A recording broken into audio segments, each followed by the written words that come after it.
हम लखनऊ में हैं। हमारे पास में जस्ट बगल ही में राष्ट्रीय लोकदल का कार्यालय है और उसके जस्ट बगल में ही एक झंडे की दुकान है। हमने सोचा कि थोड़ा सा समझने की कोशिश करेंगे क्योंकि इससे रुझान काफ़ी हद तक क्लियर हो जाएगा कि किसका झंडा वगैरह ज़्यादा बिक रहा है। तो आप हर तरह का झंडा रखते हैं या केवल चुनावी सामग्री से संबंधित झंडा रखते हैं?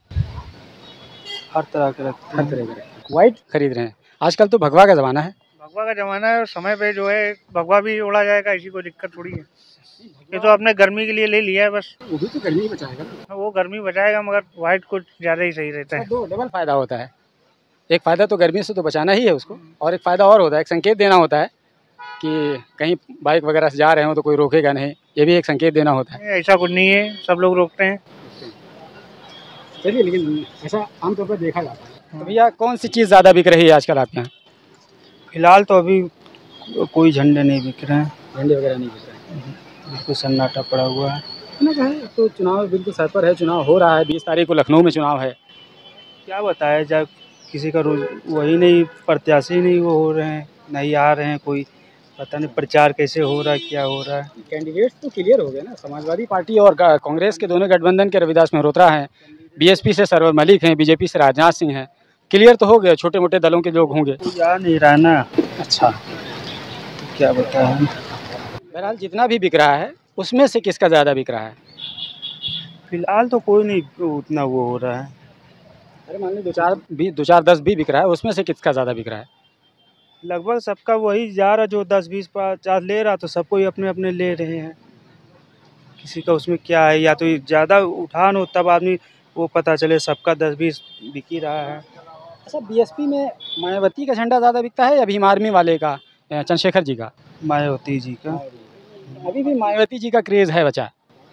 हाँ, चंद्रशेखर का स्थान अभी नहीं हो पा रहा है, ऐसा क्यों? कुछ वजह लगती है आपको?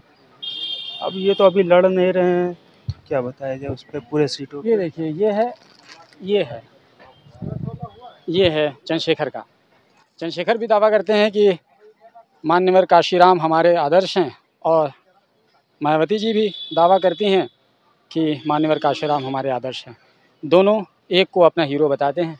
बाबा साहब भीमराव अम्बेडकर के पदचिन्हों पर चलने का दोनों प्रयास करते हैं, लेकिन जनता अभी भी ज़्यादातर मायावती की तरफ ही शिफ्ट है। चंद्रशेखर आज़ाद को युवा थोड़ा तो बहुत पसंद करते हैं, लेकिन बहुत ज़्यादा अभी जो उनके कोर वोटर्स हैं बीएसपी के, वो चंद्रशेखर की तरफ शिफ्ट होते आमतौर पर नज़र नहीं आ रहे हैं। मायावती छोड़ के नहीं जाएंगे, चाहे जीतें चाहे ना जीतें। जीते चाहे ना जीते, मायावती को वाट दिन जाती है, यहाँ को वाट भैया है। तो चंद्रशेखर आज़ाद रावण का नाम सुना है कि नहीं? हम भैया नहीं सुने। नहीं। आपने सुना है चंद्रशेखर आज़ाद रावण का नाम? बिल्कुल सुने। तो अगर वो अपनी पार्टी के साथ चुनावी मैदान में उतरें तो आप उनका समर्थन करेंगे? बिल्कुल करेंगे भाई। कौन वोट देने के लायक है, किनको वोट दिया जा सकता है? वोट तो अपने बिरादरी में देती है ना, मतलब मायावती को। और क्या। अपन है वही मत दे, अब भैया चाहे जहाँ जाए। आप लोग सब मायावती को वोट देंगे? अब दे भैया चाहे जहाँ भाजपा है। आपके समुदाय के लोग तो अभी भी मायावती को वोट करते हैं। नहीं भैया कुछ नहीं। जी हमारा तो एक ही है महानायक मायावती जी। ओके। मायावती ने हम लोगों के लिए बहुत कुछ किया है, तो हमको बस उन पे भरोसा है, बस वही कुछ कर सकती हैं हम लोगों के लिए, बाकी किसी पे कोई भरोसा नहीं है। क्या उम्मीद है किसकी सरकार बन सकती है? हम तो कह रहे हैं कि बसपा की सरकार आए। अच्छा, ये राष्ट्रीय लोकदल का भी है। ये देखिए, ये राष्ट्रीय लोकदल का झंडा है, बल्कि यूँ कह लीजिए ये गाड़ी में लगाने वाला है। तो राष्ट्रीय लोकदल का बिक रहा है कि नहीं? बिक रहा है उधर जिधर पश्चिम में तो ठीक है, इधर का उतना नहीं है। गठबंधन के हिसाब से तो आदमी थोड़ा बहुत ले रहा है। अच्छा, आप लोग इन्हीं राष्ट्रीय लोकदल से बड़े करीब हैं, कुछ नेता लोग तो आते होंगे ना, मिलते होंगे, कुछ थोड़ा बहुत तो बातचीत होती होगी। थोड़ा सा मुझे बताइए। आप लोगों से खुल के नहीं बताते हैं? अंदर जो होंगे पदाधिकारी उनसे वो होंगे, खुल के नहीं बताते हैं आप लोगों से? अच्छा, पॉलिटिकल पार्टीज़ के लोग, क्योंकि आप ऐसी जगह पर रह रहे हैं जहाँ ज़्यादातर पूरा पॉलिटिकल हब है, आप पॉलिटिकल चीज़ों को कुछ हद तक समझते होंगे, झंडा माध्यम से, तमाम चीज़ों से। आपसे थोड़ा सा कुछ नहीं समझ में आता। चलिए, आप डिप्लोमेटिक तरीके से रहिए, ये आपके लिए फ़ायदेमंद चीज़ है।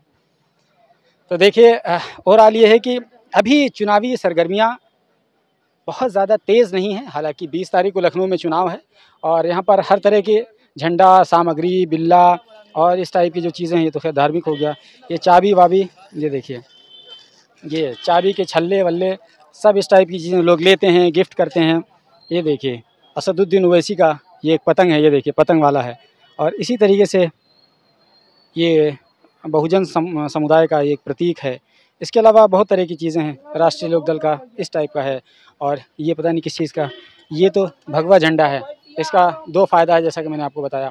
और इसके अलावा ये वाला देखिए, ये भाई साहब हैं, ये तो बड़े धुरंधर निकले। ये तो समय समय पर पाला बदलते हैं। इनको आमतौर पर कहा जाता है रामविलास पासवान को मौसम वैज्ञानिक, लेकिन शायद आने वाले दिनों में रामविलास पासवान की जगह यही ले लेंगे, ये मौसम विज्ञानी बन जाएंगे, क्योंकि ये बहुत तेज़ी के साथ पाला बदलते हैं। ये प्रधानमंत्री मोदी को कहते थे ये बहुत बड़ा झुट्ठा है, इस पे भरोसा करने के लायक नहीं है, ऐसा वैसा, और फिर जाके कूद के उन्हीं की गोदी में बैठ गए। तो नेता लोग इतने बड़े पाखंडी होते हैं कि इनसे बड़ा कोई हो नहीं सकता। मतलब जहाँ से सबके पाखंडपना ख़त्म होता है, नेताओं का वहीं से शुरू होता है। तो ये ओवरऑल ये है कि पॉलिटिकल गहमा-गहमी अभी बहुत ज़्यादा नहीं है इस झंडे और बैनर और पोस्टर और इन तमाम चीज़ों के हिसाब से बात करें तो। बाकी ओवरऑल ग्राउंड पर लोग तैयार हैं और अपने अपने पसंदीदा कैंडिडेट को वोट देने के लिए उन्होंने मन बना रखा है।